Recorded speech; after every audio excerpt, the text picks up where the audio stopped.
All right, guys, how now day? Welcome to my channel. This is your boy Toby. Just in case it's the first time you're meeting me, you might just want to subscribe to our YouTube channel, like, comment to the video, and as well share. Okay, so in today's update, I'm going to show you a video clip of Tinubu, okay, in Saudi Arabia for a joint Arab-Islamic summit. I don't actually know what was discussed, but I want you guys to please stay close and watch this video. Now, watch the video and see what happened.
China's television. I'm Sean Kimale in Abuja.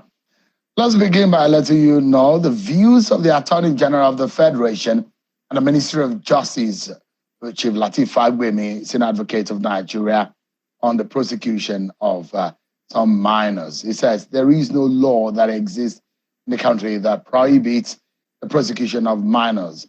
So Fagbemi says the offense with which they were charged referencing the prosecution of the minors arrested in relation to the End Bad Governance protest and recent arraignment of some of the protesters, including some young ones charged with treason, was not inappropriate as claimed in some quarters. The AGF Fagbemi spoke in Abuja at the inauguration of the new office of a law firm, the Law Corridor.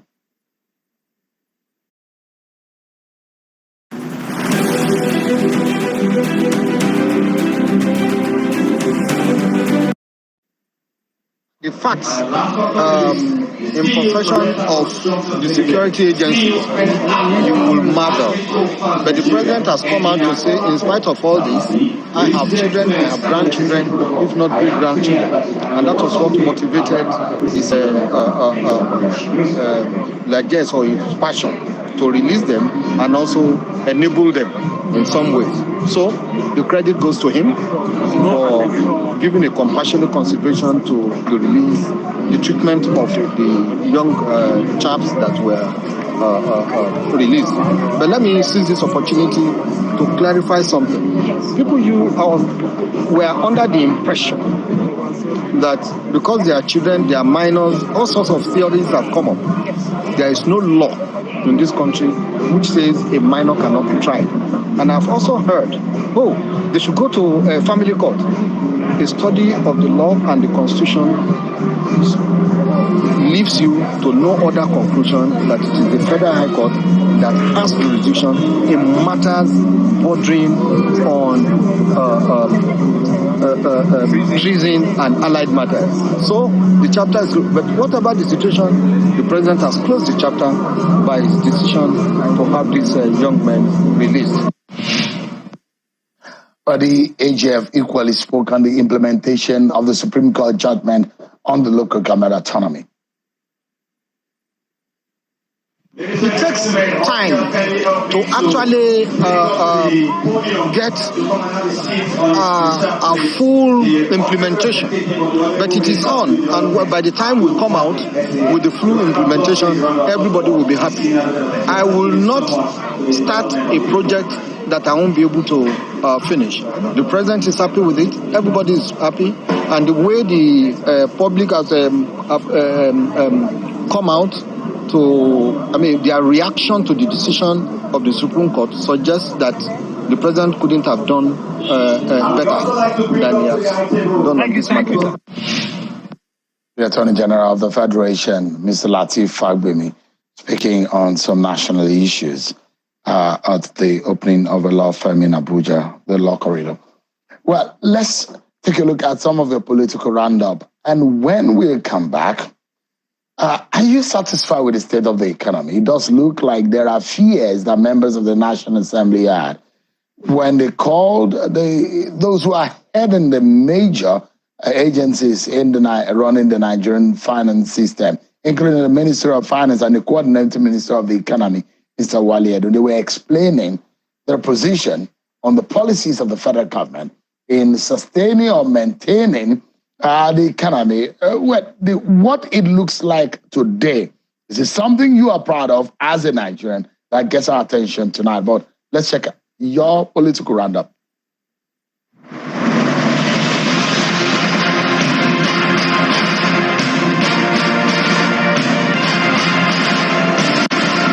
President Bola Tinubu's recently appointed ministers have been urged to prioritize the administration goals over personal interests. At the ongoing induction retreat for the new ministers, the Secretary to the Government of the Federation, Mr. George Akume, stressed that the administration is committed to tackling poverty, enhancing security, driving economic diversification, and improving critical structures. He advised the ministers to work together as a cohesive team to achieve these goals. As custodians of public trust and stewards of national resources, I urge you to embrace transparency, accountability, and a culture of excellence in every decision you make. Your work should reflect a commitment to the values of integrity, diligence, and patriotism. Former military head of state and chairman of the National Peace Committee, retired General Abdulsalami Abubakar, has appealed to the candidates and political parties contesting in the Ondo State governorship election to accept the results of the election under the condition that it is credible, free, and fair. General Abubakar was speaking in Akure, Ondo State capital, at the signing of the Peace Accord ahead of the November 16 governorship election in the state. I also urge the party leaders and candidates to accept the outcome of the elections as long as it is adjudged to be free, fair, and creditable. Meanwhile, Governor Abba Yusuf of Kano State has appropriated 31% of the state budget to education. The governor stated this during the presentation of the 2025 appropriation bill to the State Assembly in Kano. Governor Yusuf is proposing to spend 549.16 billion naira for the 2025 fiscal year. The National Human Rights Commission Special Investigative Panel on Human Rights Violation in Counterinsurgency Operations in Northeast Nigeria has exonerated the Nigerian military of alleged human rights violations in the Northeast. The 7-member panel, chaired by former Supreme Court Judge Justice Abdul Aboki, investigated the allegations of human rights violations in the Northeast, including the violations labeled against the Nigerian military by the Reuters news agency. Reuters had reported that the military committed abuses like forced abortions on women, extrajudicial killings, among others. Lastly, a group of supporters of the FCT Minister Nyesom Wike have raised allegations that some political opponents in Rivers State are planning to sponsor members of the civil society organizations to stage an anti-government protest in Abuja next week. Speaking under the banner of Wike Generation Next, the group said the protesters aim at discrediting the recent court judgment on the Rivers State Appropriation Bill and the leadership of the Rivers State House of Assembly. The leader of the group, Okazu Powers, accused Wike's opponents of attempting to manipulate public opinion against the judiciary and President Bola Tinubu, despite the president's effort to address